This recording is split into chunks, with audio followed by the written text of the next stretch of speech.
உங்கள் அனைவருக்கும் வணக்கம். அன்பிற்கினிய மாணவர்களே, 6000க்கு மேற்பட்ட மொழிகள் இருக்கின்றன. அதில் தலைச்சிறந்த மொழியாக 6 மொழிகள் சொல்லப்படுகின்றன. இந்த 6 மொழிகளில் நம்முடைய தாய்மொழியான தமிழ் மொழி எந்த அளவிற்கு சிறப்பு வாய்ந்தது என்பதை மட்டும்தான் உங்களிடத்திலே ஓரிரு கருத்துக்களாக சொல்ல போகிறேன். 6 மொழிகள். கிரேக்கம் மிகச்சிறந்த ஒரு மொழி, லத்தீன் மிகச்சிறந்த ஒரு மொழி, சான்ஸ்கிரிட் மிகச்சிறந்த ஒரு மொழி. இப்போ சீன மொழி, தமிழ் மொழி, ஹீப்ரு, அரேபியம், இது எல்லாம் உலகத்தில் மிகச்சிறந்த மொழியாக மொழி அறிஞர்கள் சொல்லுகிறார்கள். அந்த கிரேக்க மொழியில் தொகுப்பு நூல் எப்பொழுது வெளியே வந்தது என்றால் கிமு 1ஆம் நூற்றாண்டில் தான் வெளிவந்தது. ஏன் தொகுப்பு நூலை எடுத்துக்கிறோம்? தொகுப்பு நூலை வைத்துதான் ஒரு மொழியினுடைய பழமை, தொன்மை, உயர்வு சொல்லப்படுகிறது, உலக அளவில் சொல்லப்படுகிறது. அப்போ லத்தீன்ல வெளிவந்த தொகுப்பு நூல் கிபி 5ஆம் நூற்றாண்டு, கிரேக்கத்தில் வெளிவந்த கட்லண்ட் ஆஃப் மெனிக்கர் அப்படிங்கிறது அந்த தொகுப்பு நூலுடைய பெயர்.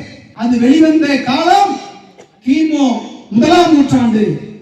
அதற்கு அடுத்தாற் போல இன்னைக்கு நம்ம சமஸ்கிருதம் இந்தியாவில் பேசுறவங்க 30,000 பேர் தான்.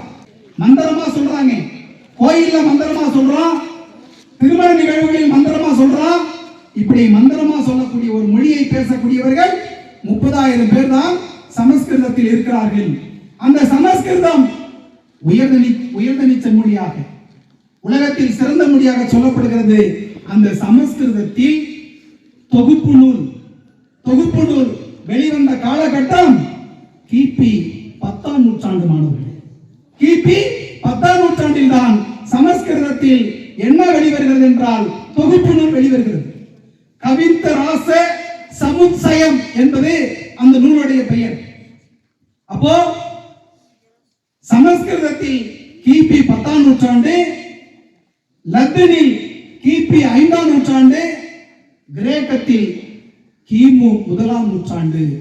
ஆனால் தாய்மொழியான தமிழ் மொழியில் தொகுப்பு நூல் எப்பொழுது வெளிவந்தது என்றால் கிமு 5ஆம் நூற்றாண்டில். அதாவது உலகத்தில் ஆகச்சிறந்த மொழிகள் என்று சொல்லப்படக்கூடிய கிரேக்கம், லத்தீன், ஹீப்ரு, அரேபியம், சான்ஸ்கிரிட், இந்த மொழிகளுக்கெல்லாம் முன்பாகவே கிமு 5ஆம் நூற்றாண்டில் நெடுந்தொகை என்கிற ஒரு நூல் தொகுப்பு நூலாக வெளிவந்திருக்கிறது. இதை பார்த்துதான் உலக மொழியியல் அறிஞர்களே வியந்து போயிருக்கிறார்கள். அப்படியான பெருமைக்கு, அப்படியான புகழுக்கு சொந்தக்காரர்கள் நாம்.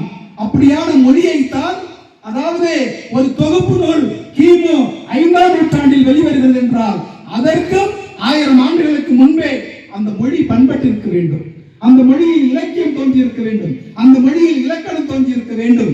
அந்த அடிப்படையில் தான் தொகுப்பு நூல் உருவாக முடியும். அப்படி தொகுப்பு நூல் கிமு 5ஆம் நூற்றாண்டில் நெடுந்தொகை என்ற பெயரில் தமிழில் வெளிவந்திருக்கிறது. அப்படியான மொழியை நாம் பேசிக் கொண்டிருக்கிறோம், அப்படியான மொழியை நாம் எழுதி கொண்டிருக்கிறோம். உங்களுக்கு தெரியுமா, ஒரு மொழியை பேசுவதற்கு 33 வழிகள் இருந்தால் போதும். உலகத்திலேயே 500 வழிகளை, உலகத்திலேயே 500 வழிகளை பெற்றிருக்கக்கூடிய ஒரு மொழியாக எது இருக்கிறது என்றால் நம்முடைய தமிழ் மொழிதான் இருக்கிறது. 500 வழிகளை பெற்றிருக்கிறது. வேற எந்த மொழிக்கும் இந்த பெருமை கிடையாது, வேற எந்த மொழிக்கும் இந்த சிறப்பு கிடையாது.